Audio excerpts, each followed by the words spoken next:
Friends, this isn't an emotional message tonight.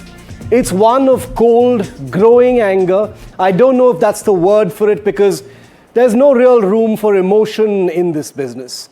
But what we're watching unfold in the aftermath of the AI-171 air crash tragedy is not just tragic, it's calculated. Yes, pilot error is always a possibility in an air crash.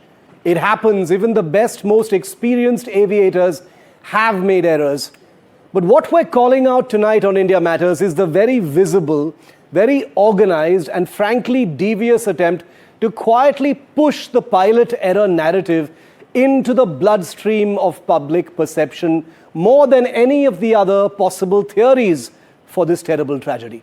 Subtly, systematically, and to great effect. Once again, I tell you, this is said without emotion, and I will demonstrate it tonight. The late Captain Sumit Sabharwal is at the center of this, a pilot with a spotless record, impeccable skill, and the respect of all of his peers. And yet, within hours of the crash last week, the whispering began, online, offline, by so-called experts, even foreign TikTok aviators with zero access to actual facts, dropping breadcrumbs of blame at the cockpit door. Now, let's be very clear. We're not defending emotions.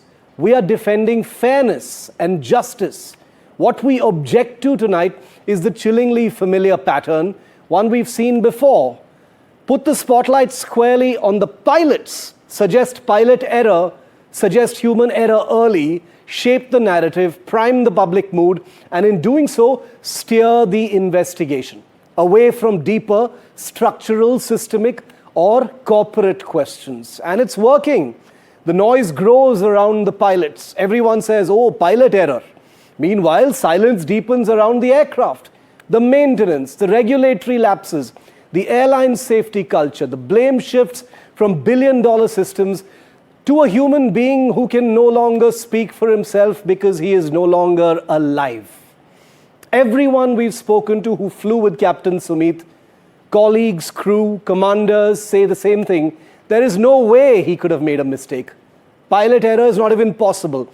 But even if, for argument's sake, he did, the question is why that is the only theory being whispered louder than the rest. That is my objection tonight.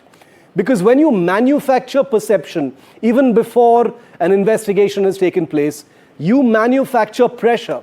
And when you manufacture pressure, you shape accountability, conveniently, selectively, cynically, and quietly.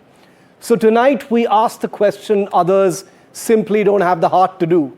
Who gains from this? Who profits from blame when humans are blamed, but responsibility isn't? It's time we expose this campaign and trace it to its authors.